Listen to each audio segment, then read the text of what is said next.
Welcome back, everyone. I, Jaxiron Thesekar, will now tell you the story of our last adventure. We had entered the communion hall, where three faiths kept vigil, the orders of sun, moon, and stars. Will found himself remembering things that were not quite dreams, but not quite lived experience. He spoke with divinity itself about the nature of scripture and balance, about why some truths must bend, while others stand firm as oak. Here we met Karis, a good man, priest of the sun, who tended old wisdom. He warned us of Commander Forte, newly come from across the sea, with ideas that did not suffer those touched by power. The Ellis lowlands remembered their freedom, and the Empire would have them forget it was ever theirs. When darkness fell, we walked to the Goblin Market, a place where the veil grew thin and impossible things were bought with more than coin. 4 quarters we passed through, each stranger than the last. Kazzra saw maps of the cosmos that stirred old memories of masked figures and debates about speaking to powers that dwelt in shadow. Will, being a man who carried burdens well, took upon himself a fairy's darkest memory, the very moment when the world broke apart. In return, he received bracers marked in the same ancient script that adorned Kazzra's mask. Those markings indicated everything will be all right. We then met the Imari Ilwood, a spirit of bone in the shape of a horse, which led us to the market's heart, where dwelt its mistress. She was old, beyond counting, with eyes like burning coals and power that made the air itself tremble. When she looked upon us, she knew us for what we were. World Shapers, she named us. Those who broke the world. Her words cut deep as winter wind. Long ago, she claims, our kind had shattered the foundations of all things. Now the doors between worlds stood sealed, not to keep her folk in, but to keep something far worse out. The price of that echoes still. With magic swift and terrible, she cast us from that place. Dawn then found us back in Ellis, but peace did not come with the light. The people were afraid. Cattle had gone missing, children had vanished. They blamed the market folk, as frightened people often did of those other than them. Lord Keeper Rodri tried to calm them with gentle words and fair law, but Commander Forte had other plans. He spoke of imperial justice and new decrees, declaring the old agreements void, and their keepers traitors to the crown. Then, as quick as a snake strikes, he broke Lord Keeper Rodri's neck. The mask was off. Commander Forte had shown his true nature, not a keeper of justice, but a man who would murder those who stood in his way. In this market square in Ellis. And the first thing that happens is a chill wind. That spring breeze turns chill, and over what had been dawning a beautiful spring morning with clear skies and chirping birds, you notice anyone with a passive perception above 10 notices that the birds quiet, no animal noises, although that may be sort of hard to discern over the crowd, although the screaming sort of pauses for a moment as this happens out of everyone's shock. Dark clouds roll in and cover the sunlight. From the ground, there's a rumble, and around the plaza, pools of shadow build, and out of those pools of shadow erupt these massive, withered, root-like tendrils. And you'll notice that very quickly, those nearest the tendrils in these groups of common folk that are around, the tendrils reach out, curve around, pick up, squeeze, snap. And several people, the screaming starts again as you see several people lost.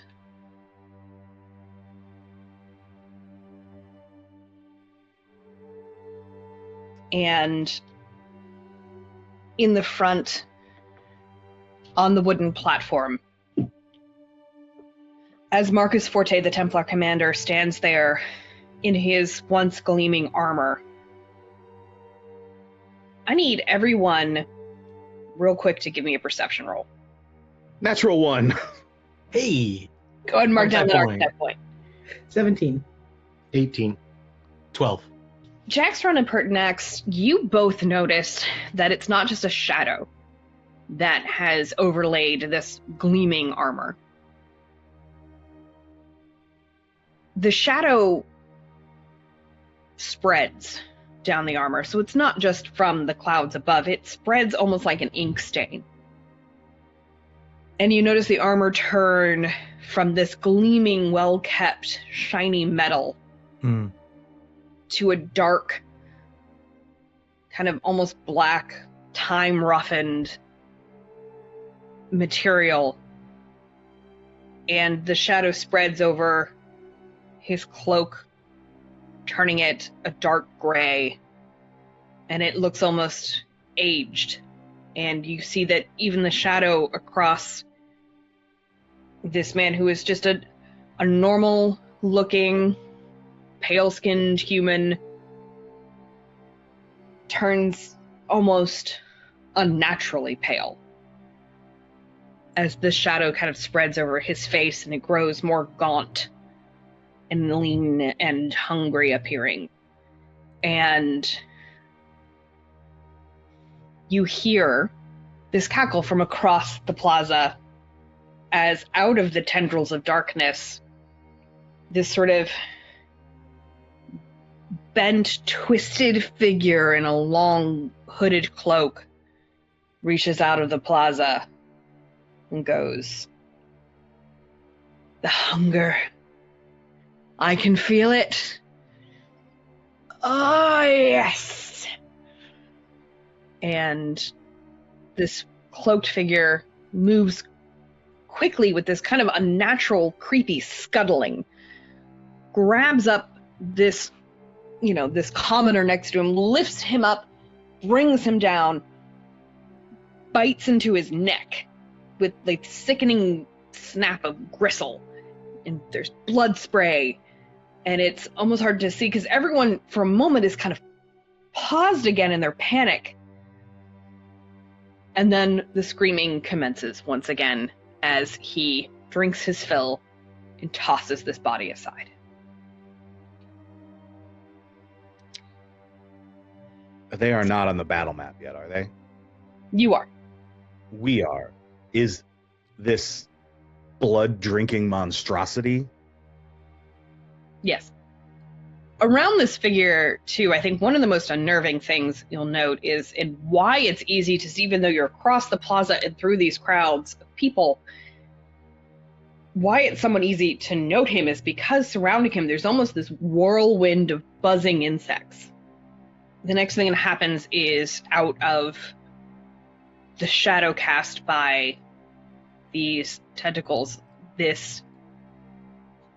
shadow seems to almost grow up from the ground and kind of spin around, and then arms with claws extend out. And this shadow figure moves close, takes a swipe, claws down the back of another commoner. So much screaming. And you see that the essence of this figure sort of, he seems to almost, that as he swipes and the blood comes out, it sort of levitates in the air in these droplets that then get absorbed into the shadow.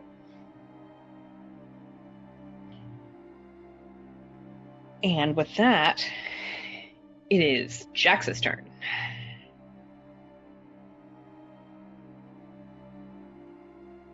So, Templar Commander's on the platform in front of me. He broke the neck of, remind me who? Rodri Serral. Got it. Yes, the body of Rodri Serral lies in front of Marcus Forte, the Templar Commander. And this is after our shopping excursion, so we have all of our starting gear at this point. Yes. So to set that scene, you had arrived You were basically transported from pissed off Baba Yaga's house straight to the gates of Ellis as the sun rose in the morning. Right.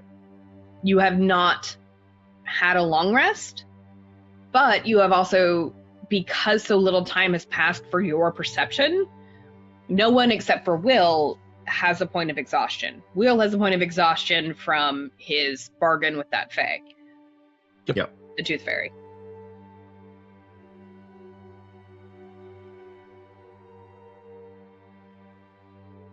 Just got done feeding on some random commoner, and then a third shadow has emerged from one of the writhing shadow masses and has taken a third person down. Is that correct assessment of things?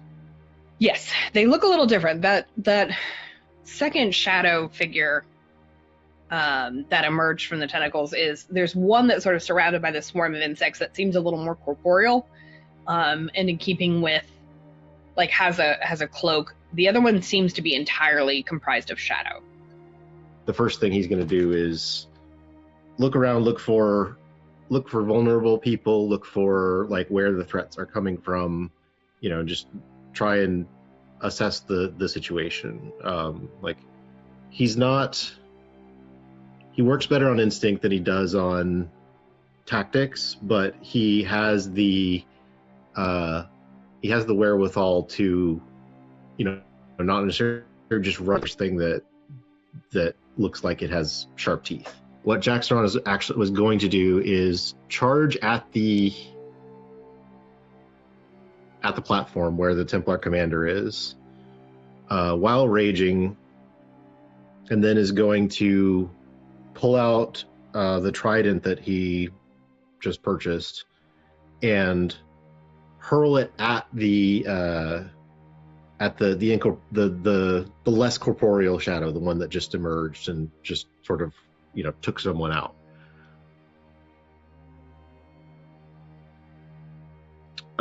My intent is to get basically get right up next to / in engagement with the Templar commander, but to have already thrown my weapon by the time I get there,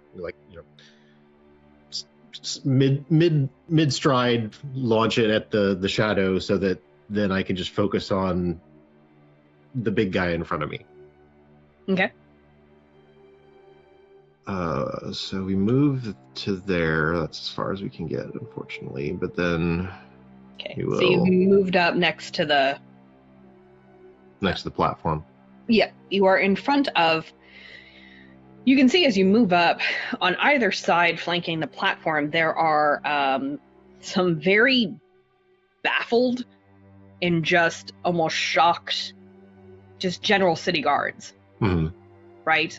There's 4 elves, 2 to either side, who are in just some basic armament and holding spears, who are just like just caught aback of like, what the hell is happening? So they do not look aggressive. They do not look, they look like the citizenry around them. Like, they're just like, what's happening? So you are adjacent, you are in front of one of them. Right. As you're moving up. Let me see if I can do this. Yeah, so I'm actually going to move there where I'm kind of between them and the Templar.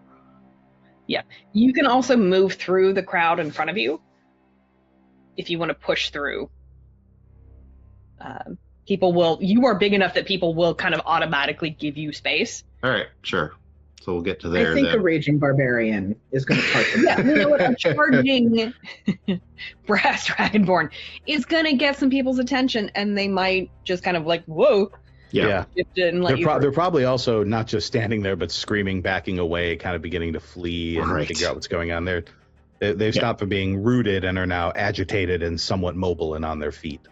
Yes. Yeah. So you're now in front of the platform. Yep. So Jaxiron unhooks he has a trident and a great axe strapped to his back. He unhooks the trident, roars as he begins charging through the crowd, and hurls it in the direction of the shadow past the fountain. So this will be a reckless attack. So if anyone does attack me on their turn, they'll have a little bit of an advantage against me. But But this will just be straight because it's... Yeah, so reckless attack gives advantage. I'm rolling it long range, so it'll be just a straight roll. So 16 to hit. That will connect. Okay, great. I do 10 points of piercing damage, and that shadow also needs to make a dexterity saving throw, DC 12. For what effect? So I have weapon mastery and the weapon mastery on a trident is topple. So it's going to try to knock him prone. He just automatically makes it. Okay. Yeah, you can see it seems the shadow seems very rooted in the spot and like within the shadows surrounding it. Right. But your trident does go right through the center. And you hear a screech that sounds like nails on a blackboard. It's distinctly unpleasant. Neat. Love that for me. Yeah. All right, yeah, your teeth hurt. Yeah. Yeah. That's my turn. So next up, you hear behind you this cry of just utter heartbreak and rage. And from behind you or beside you, immediately beside you, you can see that Jessamine has just almost bent at the waist in just absolute furious grief, while beside her, Bronwyn has gone sort of stoic in her reaction, like that soldier's training clicking in. Jessamine has no such training. Jessamine adored Rodri and is just, everything comes to the surface quickly with her. And she, through the crowd, points a finger at Marcus, at the Templar commander, and says, "Yo!" Like just raging in this heartbreak. This just burst of power comes out of her, almost as if it's not exactly aimed. It's just this animal instinct. And unfortunately for her, Marcus just sidesteps it. And this burst of power just fizzles into the water in the fountain behind. This group of commoners over here, just screaming and attempting to flee, is going to just sort of almost as one move closer to one of the textile shops. These shops that are around the market, they're very close together, but they're also very, the pavilions are very open air, so people can run through. This crowd is trying to move away from what is happening. And then... Yeah, that makes sense, yeah. Yeah, that's a strong choice. Yeah, they're like, no, we have 4 hit points, bye. We have Will's turn. Priority 1 here is getting people out of the way. So he's going to do what he can to help that. He's going to move up and try to body block a little bit. And also as he's moving up, he's going to pull a javelin from his pack that he had retrieved and basically huck it all the way. Well, it's not that far actually, but it's pretty far. Over from himself over to this guy over here. Actually, let me check the range on that. It is 3120. So it's going to be long range either way. So I'm actually going to try to hit the guy in the back. It's going to be long range either way. I might as well. So yeah, he'll actually step up and then basically just like huck it and try to get the shadow monster in the back pinned down a little bit. And hopefully slow it down a little bit so that other people can get away. So gonna give that a shot. As he does, he's gonna put a little extra, he knows a lot of what's at stake here. And as as the javelin sort of arcs through, it like picks up, like it almost like is like picking up what light is left and taking it with it to try to bring it to bear on whatever this thing is that is that's killing innocent people. So we give that a shot. Interesting. What does that look like as it hurls through the air? Yeah, just sort of like it's basically it's there's not a lot of light, but what there is, it actually darkens. It feels like it's almost like that camera effect where you look at something bright and makes other things seem darker. So it actually like it is pulling the light towards it and trying to bring it to bear on this foe. I believe this is with disadvantage because it's long range. I think that's how that. Yeah. Okay. So that is a 11 to hit.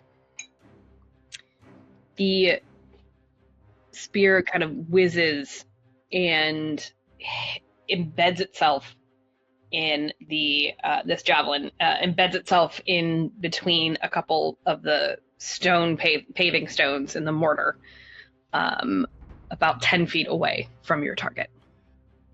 I'm done with my turn. No bonus. I feel like this is also a good moment to tell you that using archetype points, should you wish to do so, is an action. Good to know. Duly noted. This group of commoners beyond the fountain, there's a lot of screaming and a lot of... You can see that they sort of almost collide with a group next to them as they move. They originally tried to shift up this way, notice that there's like these roots and tendrils that are going in, and kind of they push people out of the way, move down further. As they move past, the shadow takes the opportunity to swipe and absorb more life force from another commoner. Pertinax, you're up. Did it just completely eat that commoner? Just gone? You've seen before, it actually brings to mind maybe an instance where you've seen mosquitoes. And you've seen insects before that have just, even these large sort of insects that have alighted on other creatures and just almost sucked the blood and the force out of them and left behind withered husks. And that almost feels like what happened there. Gross. All right. So Pertinax is going to fly because this is, I think, his instinct. And any point is going to fly up to about here. There we go. That's a good spot. You're flying up to stand adjacent to Will. Yeah. Okay. I think I'm like flying up, but I'm up a little bit. I'm not on the ground. I'm probably about 10 feet up or something. Enough where I'm up above and can kind of get that a little bit higher view. I am going to Eldritch Blast that shadow because I don't like that, which just happened here. I probably don't Eldritch Blast anything. Does a 10 hit the shadow? It does not. Your blast sort of goes wide. It's hard to... I would think it's hard in this instant for you to sort of pin down the shadow that's eating people from just shadows. And so you aim and you hit a shadow. Yeah! That shadow wasn't eating anything. I'm up here a little bit. Can I see... there's this tree right here. Can I see anything beyond this tree? Can I see, like, basically, are there any shadows out there that I can see? Does it look like it's clear past the tree? If from what I know, there's only one shadow consuming things, right? Oh, as far as the tentacles and things. Okay, okay. Yeah. Which direction are you looking? Like, which tree are you looking? The big tree? To the right. This big pink tree to the right. To the right of the fountain where that big tree is. Mm-hmm. Past that tree to the right, there does not appear to be anything sprouting from the ground or any menacing shadows. All right. I'm going to yell at the commoners who are running to go that way and point over there. Go that way. Gotcha. And then I'm done. Marcus takes a step forward. He takes one of his booted feet and kind of just kicks the body of Rodri aside, out of his way. Just not even menacingly, just this is now the thing that's in my path and it's an obstacle, like the way that you would scoot a shoe in your, like a discarded shoe or something in your path, the way you would just scoot it aside. It is with utter disregard that he nudges this body aside. And he steps up and Jaxiron is at the front of the platform, but he's not up on the platform, so Marcus has about 5 feet on you. And as he looks down with his head tilted, his presence almost seems to grow a bit. And he has drawn out his sword. And this sword, it seems to almost, it seems like it would glow with what had once been sunlight and now seems to pulse in that sort of sickly green air that the sky will turn before a tornado. It is a color that instinctively prompts a sort of animal dread in everyone's kind of stomach. Swing. Who's he attacking? He's attacking you. Great, he has advantage. Yeah, he does. Silvery barbs. Had No, he advantage. doesn't. Okay. Why don't you tell us what Silvery Barbs does? I look and I see him pull out that sword and it begins to glow. And I stop and I go, oh no, that won't do. And I just hold out my fingers and I snap. And when I do, there's sort of a burst of silver light as dust that flies off of my hands that forms into a scarab. And then it just shatters into the wind. It appears behind his sword and it flies down and it stings him in the hand. Love it. And then I can give advantage to another creature within 60 feet, including myself. So I will pat myself on the back and give it to me. So it becomes a straight roll. It Do I have becomes that a right? straight roll. Becomes a straight roll. That's correct. Oh. You may have just saved Jax's life. I'm very glad about that. Yeah, he's a barbarian. He's tough. He can take it. That's a +9. Then again. Does an 11 hit? No. Great. Yeah. So he swings down with this sword and just ha. But that's on the first swing. His next one, he's still kind of shaking out that numbness and it whiffs. He just kind of, he swings, not even really aiming, just kind of getting out that numbness. And does a 13 on his third attack connect with you. Nope. Scales, baby. Yeah. You can see there's sort of a light behind his eyes. And he's like, interesting. Jaxiron's, in response to that, Jaxiron just sort of like bares his teeth and just grins with this like menacingly wide smile. Yeah. He lifts his sword back up and says, I will make you submit. He yells, more. And as he does so, there's a kind of sickly sound that comes from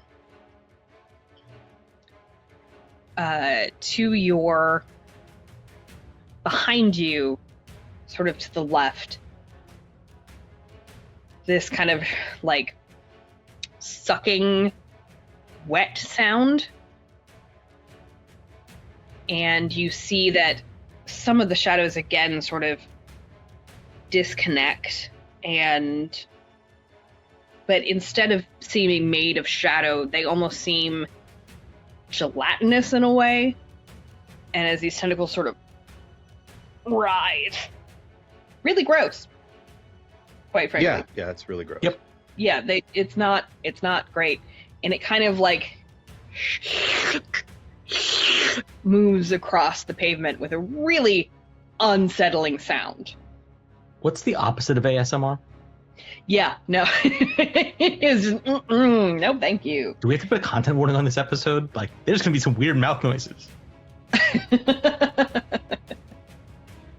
Is that just the episode title? Is weird mouth noises? Weird mouth noises? Yeah, man. Trigger warning, wet suction. Ugh. I'm making it worse. I'm sorry. I'm backing down. just It doesn't have a mouth, but it has like kind of a mouth feel. Yeah, it definitely has a mouth feel impression, and it's not. Big mouth vibes. Great. You see, it wraps like these tendrils around this fleeing commoner. Just lifts up this screaming human, and these tentacles just wrap all around it, and almost like there's the sound of dissolving. And it just, that person just melts into person goo and is absorbed into this writhing mass. You. Yeah. Neat. Yeah, it's super, super cool. And Kazzra, you're up. All right. So the first thing Kazzra does is look around, realizing like, well, this did escalate quite quickly. And I look behind me and see, is there a clear path out of the town? Through the shops away from the tendrils. Yeah.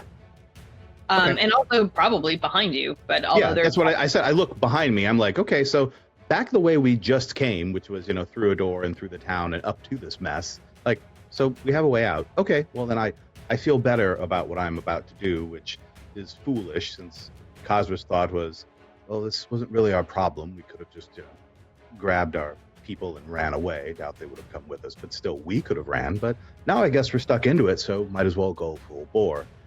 And since I don't want to be considered a real person who wants to run away and a true coward, I'm going to just step behind Bronwyn a little bit, and I'm going to look up at the Templar who, like most god botherers, is probably ranting and raving about some crazy sun deity and now has completely gone away. And one thing that I hate more than a god botherer is one that lies about it in order to then just join up with a different god that they bother about.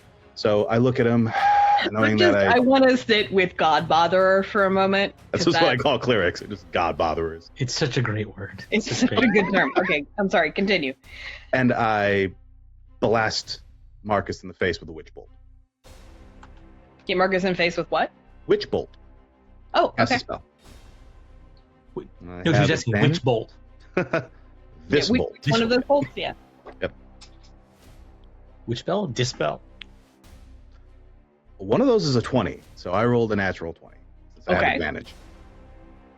And get a dingus. You do.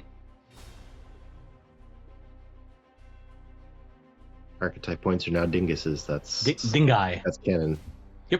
That's super great. Yeah, you get an archetype point. 32 lightning damage. Crits, baby. Did you just do 32 lightning damage? I did 32 lightning at damage. level 2. Yeah, I did 32 lightning damage. Wizards. Why, Judy, were you Listen, concerned about? Be thankful you don't have a monk here. No, I know. I'm aware of monk bullshit. Monk bullshit. I have played Curse of Strahd with you, Rebecca. I remember monk bullshit. Thank you. No, I mean, that's fine, and there's a reason why I chose what I chose for this fight, because I know you fuckers. I'm not done. That was his standard action. Right. After I blast him with that, I don't even speak to him. I speak to the party. Maybe instead of dealing with the shadows, you should all try and fight the Dom Marcus in front of you, trying to do the submission thing.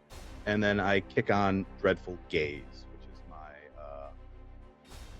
feature of my species, my background.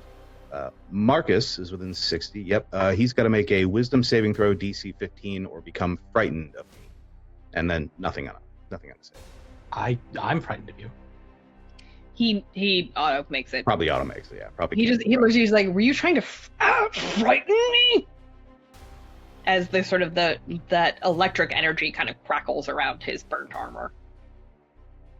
Well, it couldn't hurt. Your lack of a self-preservation instinct. I also scream, and to all of those who don't want to be part of this, back that way also looks like fair and safe egress. And I'm done. Yeah, people are totally paying attention to you. Yeah. Well, they turn and they look and they see a mummy with burning eyes who just casts lightning out of their hands. Like, what side is he on? I guess. Don't know. My side's away. Right. Successful egress is definitely way better than saying run. That will end my turn.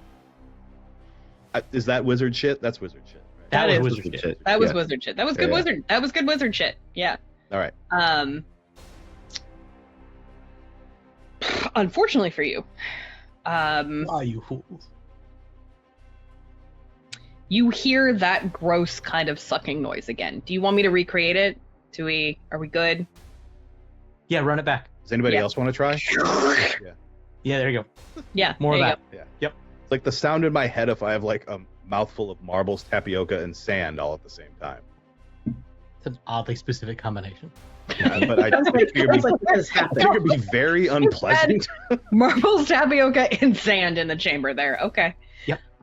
So out Hey, of look, college this, was a weird time for all of us. Just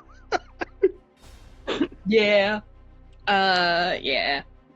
So out of this polo shadow emerges another one of those sort of gelatinous, tendrily pile of grossness, that is going to, I think really the only term that can be used is schlep, its way over to you.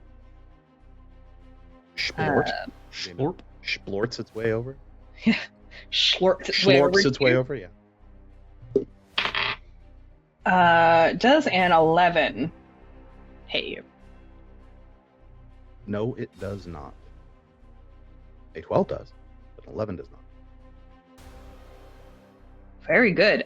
You had seen enough to just kind of go, no, thank you, as it goes, nope, and tries to you. You just wanted a hug with its mouth-like thing. It's fine. If you don't eat your meat, you can't have your pudding. All right. Great. Echoing through the plaza, another fantastically disgusting, this group of commoners right here is going to keep fleeing. Fortunately for them, a couple of them get picked off in the interim. Like, as they're kind of like trying to shoot the gap between these erupting tendrils, this is all happening. I mean, it's been like 20 seconds. It hasn't been very long. It's been 6 seconds. It's been very quick. And so two of these commoners, as they're going through, like, these tendrils are still sort of erupting out of the ground.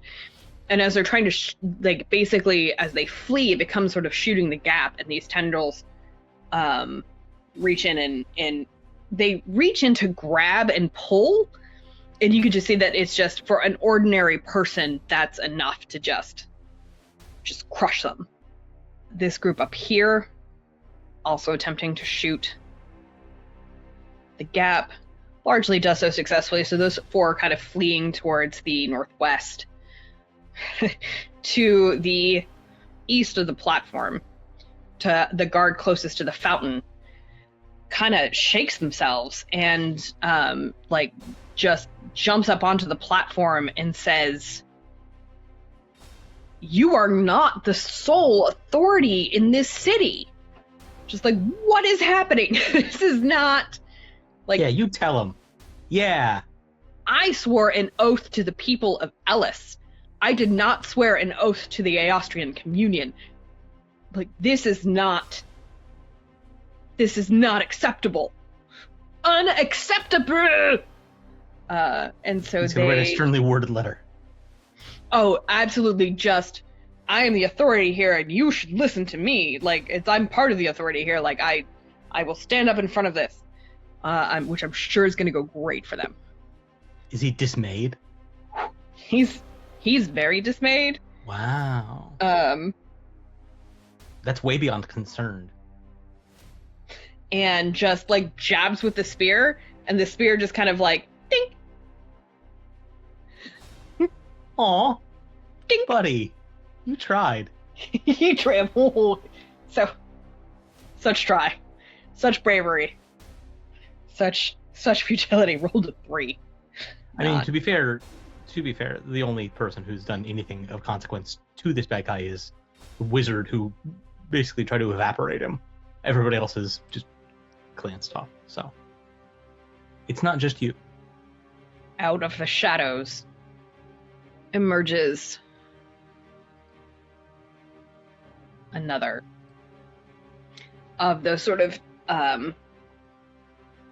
amorphous sort of shadow beings that like the twisting sort of almost incorporeal sort of shadows.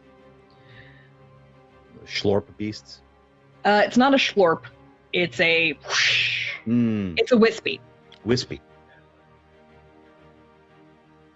If you were trying to talk, honey, you're muted. Thank you. There is a second shadow guy who appears to the northeast. Yes. Got it. I see him. Thank you. Yes. Shadow guy.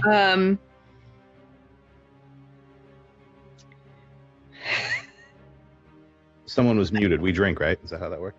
Yeah, that's how Got my one. that's how it works. This guard moves down this way to sort of put themselves between some commoners and like sees there's a lot of people engaging there, sees their comrade going up and making this brave declaration, but is also just looking around at all the screaming and panicking people and like, yeah, their oath is to the people of Ellis. So they are gonna run down, basically put themselves body block for these commoners, essentially with one of this schlorpy tendril things. They're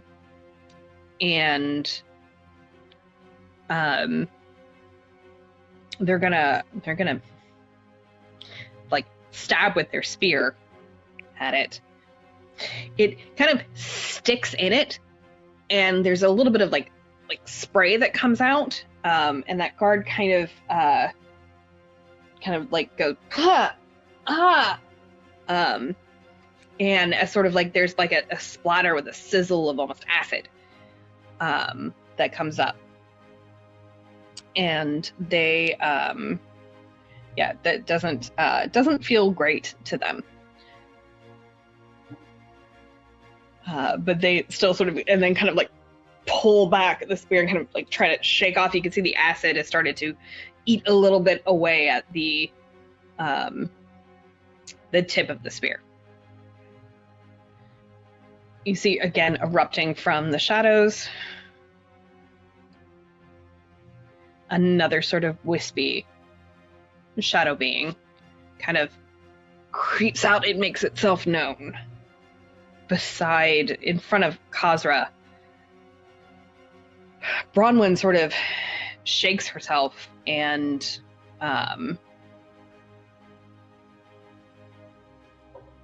looks as this thing has moved up beside the wizard, and she's like, "What the no?" And just swings down with her battle axe, just double-handed, just like chopping wood. And that is she's just so creative that she can't really get a good read on what to actually hit, so the battle axe just like whiffs as tendrils kind of draw past, she rolled a 1. She's not really. Nope. Does not enjoy that, Doesn't even get an archetype point out of it. She doesn't. Feels bad. Yeah. She doesn't know what she's missing, so. And this group, as that sort of happens, this group here kind of moves to run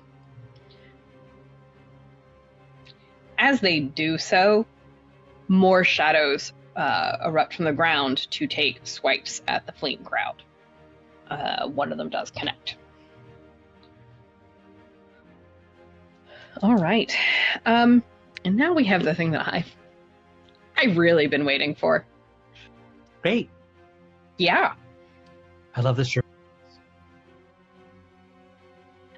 This group of commoners up here that has been fleeing in the direction that Pertinax The ones to the gestured. northeast.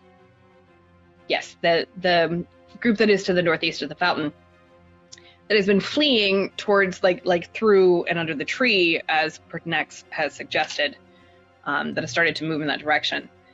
There's this weird thing happens as the shadows sort of surround the base of this tree, and its limbs start to darken, and the blossoms start to fall, Not good. spin, and this tree, for want of a better word, wakes up, and with a hungry fury, and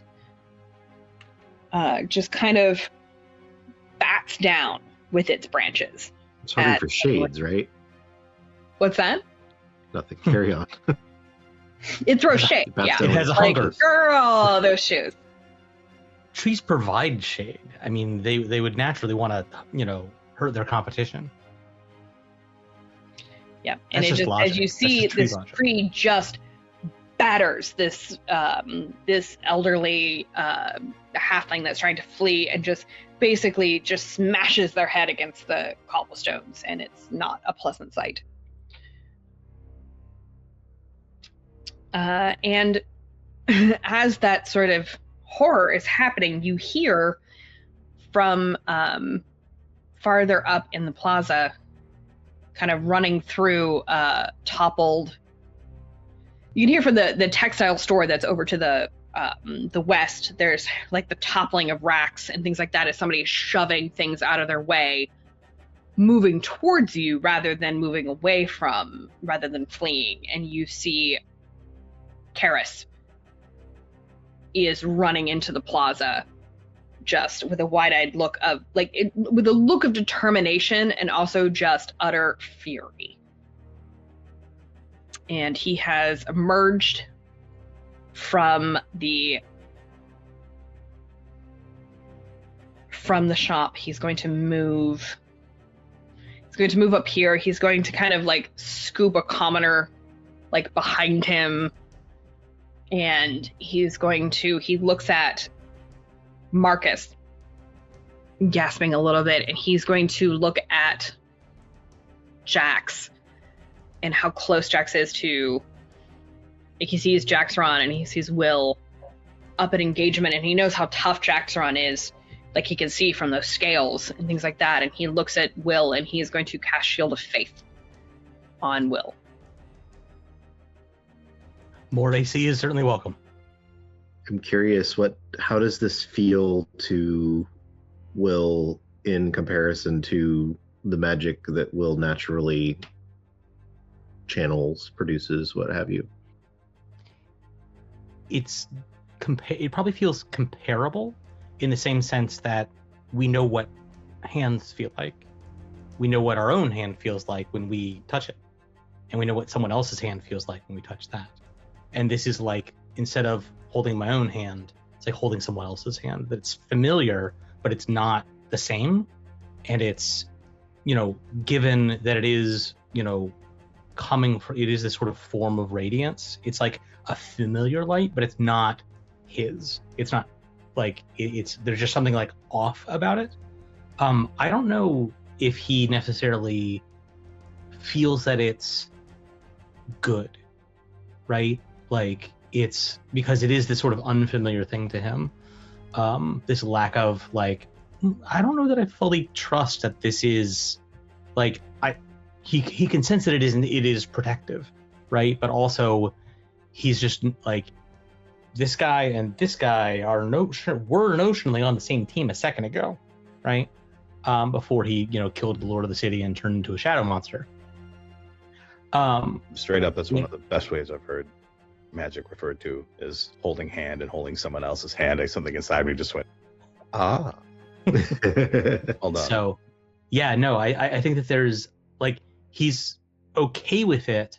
Like he's not going to try to like shove off Shield of Faith, right?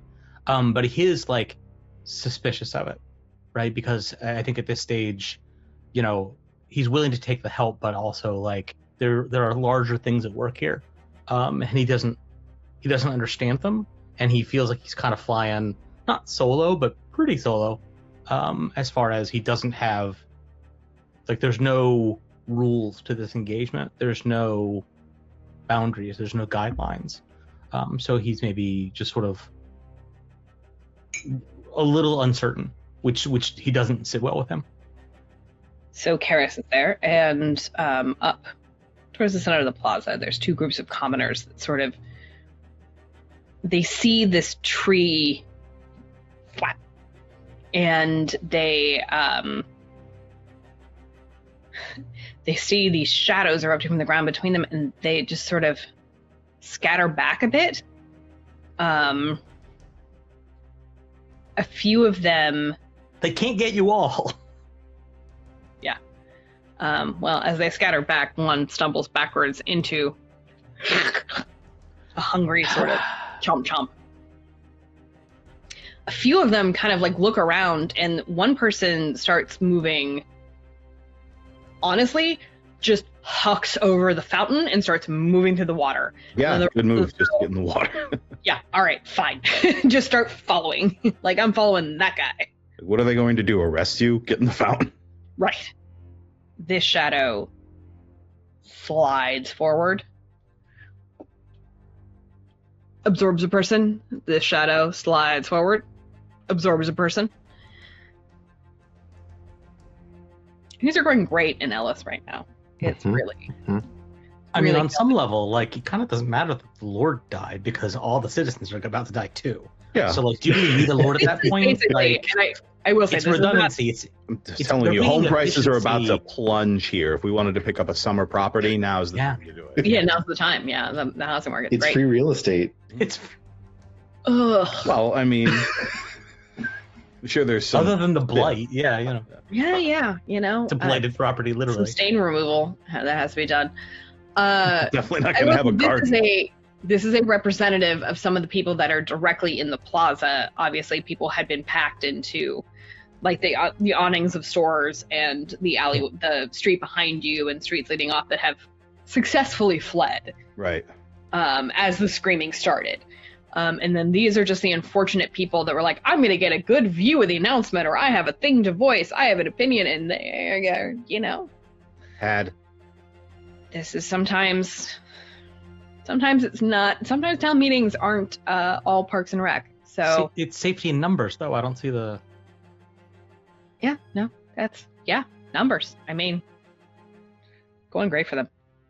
This guy over here, this guard, kind of moves up next to his comrade to kind of help out, and will take a swing.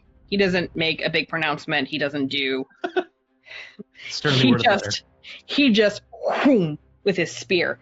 He manages to get a spear basically somehow between the joints of, like, while his buddy was pontificating, he manages to get his spear in between. He was looking at the joints in the armor, manages to get a spear between the backplate and the shoulder piece. It's minimal damage, right? It's a spear on this big knight guy, but he damages him, which is something. Around you, it's just, you hear, there's this sort of cloud of buzzing insects that surrounds. Yeah, I forgot about the insects. Yeah. That kind of moves in Sure. front of this this chompy dude, and then you hear some more. You hear more like wisps of shadows erupt from the ground. You hear more of those utterly delightful noises as just around the plaza, these things erupt from these pools of shadow. This guy, Mr. Chompy. This guy. Wait, who's Mr. Chompy? The vampire. Is that what we're calling? Is that what we're calling Jax now? That's a little messed up, but I mean, we can absolutely call him that. He'll first need to defeat the current Mr. Chompy to take his title. So this cloaked figure in the back that you have seen sort of like bite into people, specifically their necks, aiming for a big blood vessel.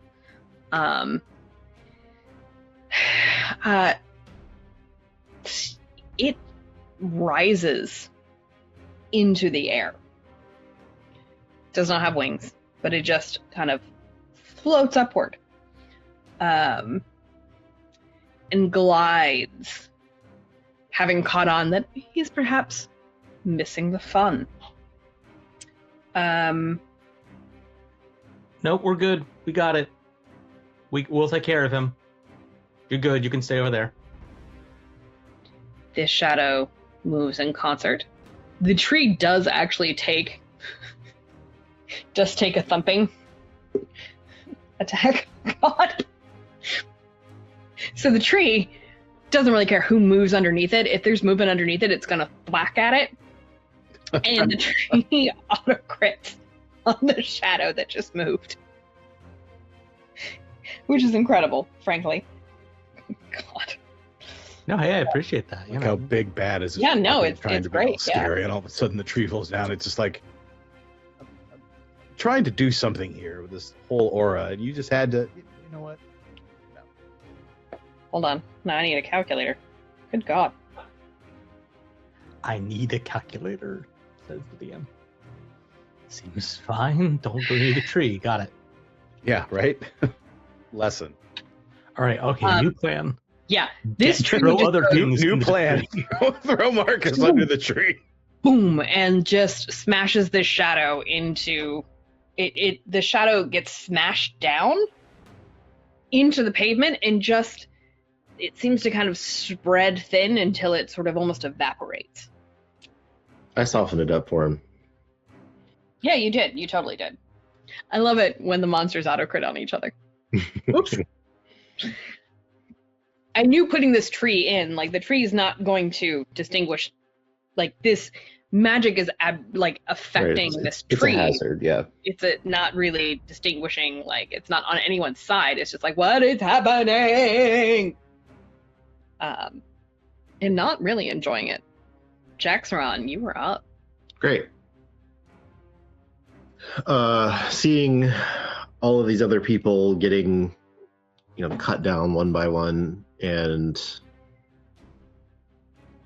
whatnot, Jaxiron just sort of roars in frustration, defiance, anger, all of the above. Is there space on the platform for another person to flank?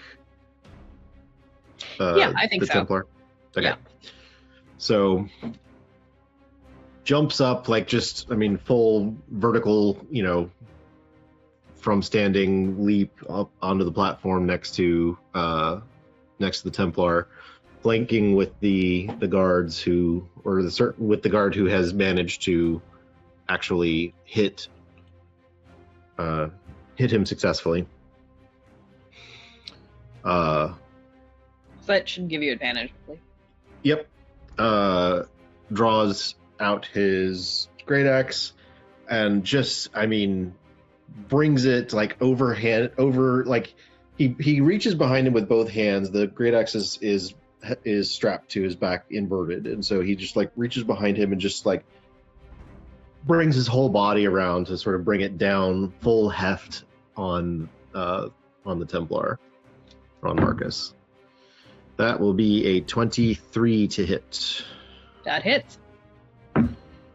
We do 10 slashing damage. Again, roars after making the connect, just roars in Marcus's face, defiantly at this point, just basically saying you want me to submit, let's see who goes first, right? You first kind of thing. So But you say it only in dragon screaming. oh yeah. No, there's no actual words there, but the emotion is very Right. clear of trying to at the very least just his own internal rage, both metaphorically and literally. And, just trying to overpower the whatever emotion and process is fueling this man in this moment. Anything else for your turn, or are you staying where you are? I'm staying where I am. Okay. Jessamine kind of gets her shit together, for lack of a better word. Kind of, you can see she sort of pulls in and again point at Marcus, and she's going to cast magic missile at 2nd level.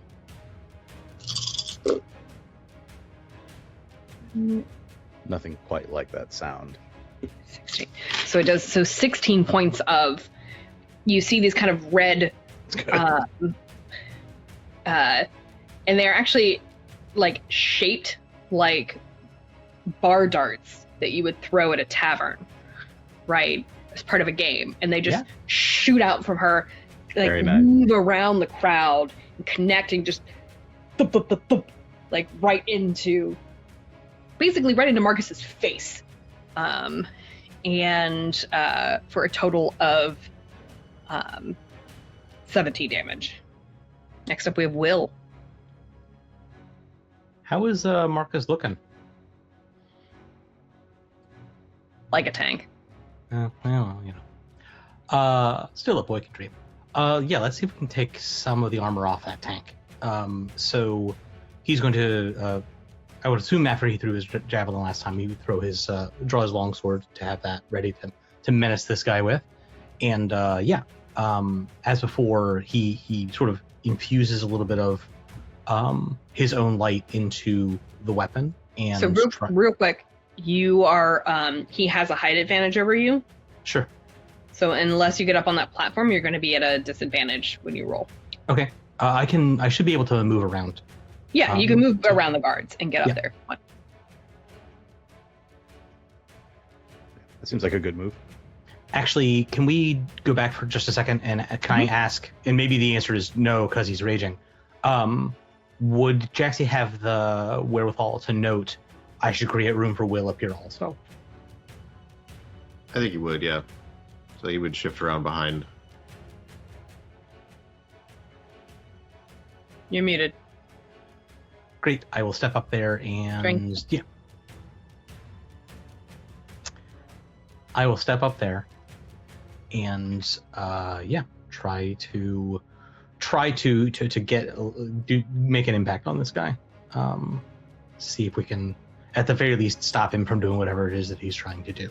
So this is with advantage, so I'm just gonna roll it twice. 15. What is it? 15 to hit. No.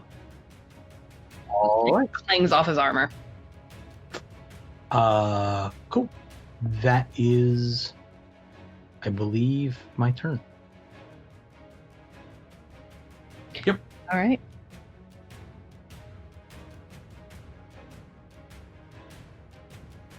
These folks get through the shop. They fling into the shop and just keep running, knocking stands and bolts of fabric over in their wake. These folks up here skate a little bit. One of them gets yoinked by the tendrils, but actually manages to break free ahead, like kind of like, no, like you can tell actually as this person swings, they had an axe on their belt. So this is someone that like either is a woodcutter or a carpenter by trade, or someone that was just out cutting the wood for the morning fires. But they just happen to have a wood axe with them and just like kind of chops at the tentacles like fuck off. And then we have Pertinax. I want to actually pause with Pertinax for a moment. Okay. The chaos, the blood, the screaming. I think for a moment, before you take your turn here, I think you have just a very quick flash of memory.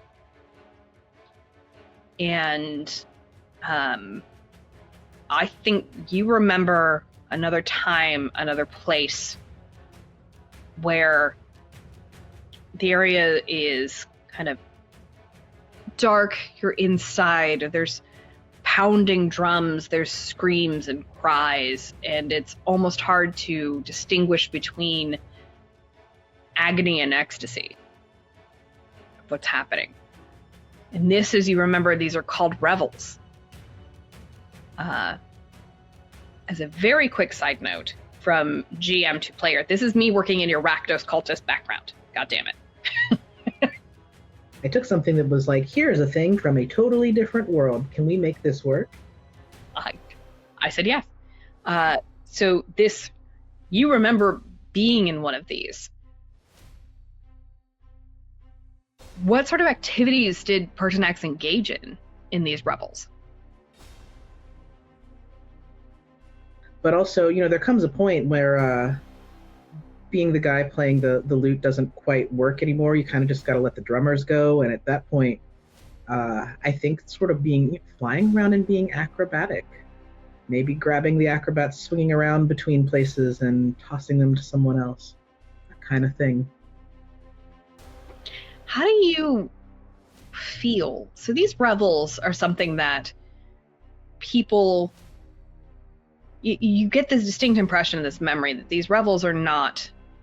Like, there's some of your people here. There's some of, the culture you grew up within, and some, but there's people from all over. So this is not something that is specific to any one culture. And it's something that is... You're maybe not supposed to be there. Like, no one's supposed to be there, really. This is not... This is an act of... Engaging in these are either... It's an act of indulgence. It's an act of defiance and just rage. A feeling of maybe trying to gain control in an out of control situation. So what is Pertinax's motivation for being there? Like, what does he get out of indulging in these revels? Why are you there? It's either a celebration after or getting fired up for going out to do something important and dangerous.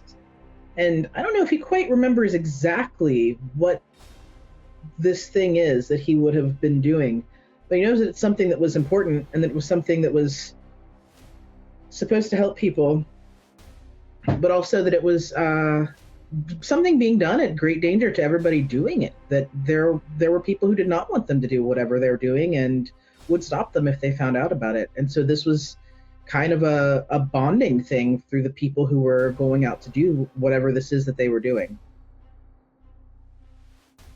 Interesting.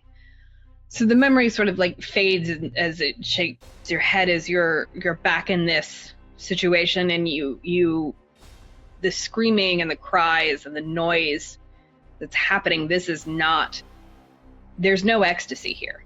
There's no happiness. There's no indulgent cries of, I'm here for this pain. This is just fear and horror and pain. So what are you going to do for your action? I think there's also, again, this memory of, part of this memory is, there was a point to this, and we were doing this to protect people. Something we were doing was to help people somewhere. And kind of going, oh yeah, okay, this is why, my first urge is, hey, here's how to get out of here, people, and that kind of thing. Going, okay, all right, this is fine. But also, we've got probably the person who's the source of this, or maybe controlling something, or one of them right here in front of us, and everybody's been pounding on this guy. So let's go after him also. I think I'm going to not do Eldritch Blast. I think I'm going to cast Dissonant Whispers, actually. on him, which is he has to make a wisdom save with a DC of 12. He does not make it. Oh, excellent. Okay, hold on. I've got to find some D6s. You know it gets serious when the warlock dips into their other spells, right? I know, right? Yeah, no, I love Dust Night Whispers. Yeah, I mean, he has +5 to Wisp save, but he rolled a 4, so. All right. So that's 8 psychic damage, and must immediately use reaction if available to move as far as his speed allows away from me. Not into obviously dangerous places, but. Oh boy. Is he? Is it because he's frightened? Does it say? It does not say. It does say he is racked with terrible pain. Okay. And it is psychic damage, so. Gotcha. Could look at it that way if you wanted to, but I think this is you can choose how and why he's moving. From a mechanical perspective, it is not a fear effect. If he's immune to frightened, that is not a factor. That's what I was looking for. Thank you. Okay. Yeah, he just bats at his head for a minute and stumbles forward. Yeah, I think he kind of just honestly falls off the platform and stumbles. He doesn't go prone, but he falls off the platform and stumbles a bit. So it is he has to move away from Pertinax using the safest available route up to his full speed. Also, I suspect that others may have reactions to his reaction. Oh no, there definitely will be. I suspect. There's going to be a little pin cushioning happening Have here. fun, everyone! Hey, it's the blood pinata. That's another Rakdos cultist thing, you know. Yeah. So that is the way he moves. He kind of stumbles off the platform and pushes through this crowd. So there's going to be several attacks of opportunity that are going to happen. Yeah. So let's just real quick. Let me make the NPCs and then we'll go into the PCs. So that Remember you're flanking people. that guard with the spear kind of gets it up under and twists it a little bit, like stabs it in further before pulling it out, before it gets kind of like pulled out by him moving. As he pushed through the crowd, he pushed past Karis. And Karis is going to he has a longsword, and he's going to swipe with his longsword. Yeah, so he got a chips at him. All right, so Jax and Will both get attacks of opportunity. 16 to hit. Does not connect. No, okay. Jesus. It's probably got plate armor. I'm taking the guy's plate. Do the with wisdom attacks. That might work. The crit should work. Yeah, I'll do it. That often does, yeah. Very good. You get a dingus. Mark your point, yeah. I get a dingus, Mark your dingus. Yep, 1 second. 14 damage. Also, he has a disadvantage on his attacks. On his next attack, rather. Nice. Well, you know. I mean, altogether, all of those reactions did Good chunk of hit points. 33 damage, so that's pretty good. 3 people did as much damage as the wizard did in 1 turn. And the wizard might do again without using another spell or action. Yeah, I'm not going to blast him with that spell again. No? It's free real estate. It's free. I don't have to hit him with it. I can just hit him. You'll notice that he's looking hard. He's looking kind of rough. He's looking bloodied. Good. I fucking hope so. I don't want to get us demonetized, but Jesus, I hope he fucking is looking bloody. I'm sorry, Pertinax, was there anything else you wanted to do? Sorry, I should. Oh no, that was good. Okay. That was great. Was that okay? Was all right? That was That was aces. Yeah, getting battlefield control, turns out, is actually very good. What?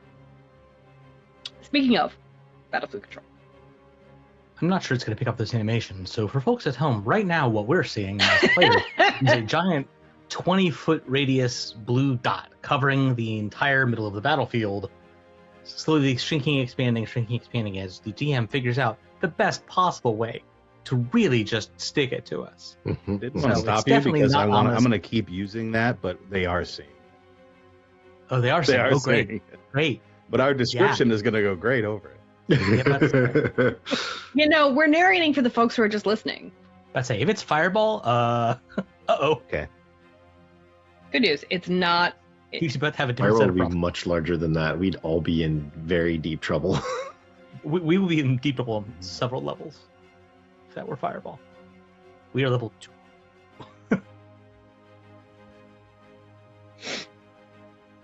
So it's not fireball. Great. Love not fireball. It's It's delayed necrotic blast ball. fireball. It's delayed blast fireball. You know, it's not great. I'm gonna It's need average everybody about 10. to make a dexterity saving throw. DC 15. Oh boy. No, not at all. Not even a little bit. Nope. This is looking bad for us people. Yeah. Don't love it for the good guys. All right, so that is. So, did anybody in the party make the dexterity saving throw? Nope. No, I I'm don't seeing think a so. lot of head shaking, so that's Nobody made it. okay. Next week on the Lone Adventures of Kazzra the Persistent. By the say, yeah. Somewhere, three new people wake up in sarcophagi. Does anybody have immunity or resistance to fire damage? That's it. I feel like some number of our players might. Sorry, Kazzra doesn't. Sorry, Kazzra does not need to make the saving throw. You're not within range. Correct. Okay, so Jaxiron and Pertinax, you guys are resistant. Yep. Okay, which means I believe that you take half. Correct. Correct. So that's going to be 11 fire damage. Ooh, that's Okay. spicy. That's a spicy meatball. Will, you are going to take 21. Cool. Is Still up, baby. At 1, but I'm still up. anybody resistant to necrotic damage? I spoke too soon. You're going to take 21 necrotic damage. Cool. In addition, Also? In addition, Oh, I'm I'm not out. anymore. almost dead. I was doing all right, but not now. Negative 20. so you are unconscious a bit. Typically, yeah, that's how it works. Yeah. Are you making death saving throws? I mean, I will be when it's my turn. Yeah. Like, give me a second. Pertinax, are you still up? Oh no. Yeah, no. I made it through the fire. I did not make it through the necrotic damage. You're saying 31 was enough to take you there? Huh. Or 32, I guess. Jaxiron, are you still up? Okay. Cool. You did 40 Yeah. damage. You Yeah. did 40 damage At at second level level. 2. Like, what did you expect? Oh, I know. I'm just surprised I managed to get you. No, never mind. Surprised I managed to get some of you little assholes. Thank you for watching. Please don't forget to like, subscribe, leave a comment, and we'll see you next week on The Broken World.